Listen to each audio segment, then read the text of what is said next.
شہید ہونے والے فائر فائٹرز کو خراج تحسین پیش کرنے کے لیے کراچی فائر بریگیڈ ڈپارٹمنٹ نے ایک واک کا اہتمام کیا جو سیوک سینٹر سے شروع ہو کر ایکسپو سینٹر میں ختم ہوئی۔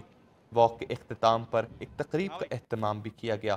شہید فائر فائٹرز کی اہل خانہ کو تقریب میں سوینئرز بھی پیش کیے گئے۔ شہید ہونے والوں کے اہل خانہ کو ڈپارٹمنٹ کی طرف سے مراعات بھی دی گئی ہیں۔ اس حوالے سے ان فائر فائٹرز کی اہل خانہ کا کہنا ہے کہ ان کو ملنے والی مراعات پر وہ ڈپارٹمنٹ کے شکر گزار ہیں۔ میرے ابو شہید ہوئے تھے اور ہم 4 بہن بھائی ہیں اور سب سے بڑی میں ہی ہوں، اور ہم لوگ کو فلیٹ دیا ہے رہنے کے لیے اور جاب دی امی کو، بس کافی سپورٹ دیا ہے۔ میں شہید کی بیوہ ہوں، محمد نعیم، شہید ناظم آباد فائر اسٹیشن۔ یہ حادثہ 15 جنوری 2007 میں ہوا تھا، تو یہ ہے کہ اس کے بعد سٹی ڈسٹرکٹ نے بہت تعاون کیا، جاب بھی دی اور رہائش جو تھی ہمارے پاس وہ بھی ہمارے پاس ہے۔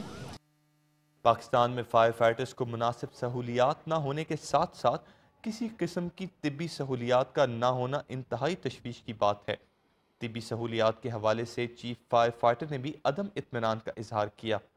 ہیلتھ کور تو میڈیکل ایک کچھ الاؤنسز تو ملتے ہیں، وہ کم ہے، اس میں انہانسمنٹ ہونی چاہیے، رسک الاؤنس میں، میڈیکل الاؤنس میں۔ اب ظاہر بات ہے ہر چیز کی کیپیسٹی ہوتی ہے، تو اس میں بھی مزید بہتری کی ضرورت ہے۔ پاکستان جیسے ترقی پذیر ملک میں یہ خطرناک ذمہ داریاں نبھانے والے فائر فائٹرز ہمارے ملک و قوم کا سرمایہ بیش بہا اور نفسا نفسی کے اس دور میں ایک نایاب جنس ہیں۔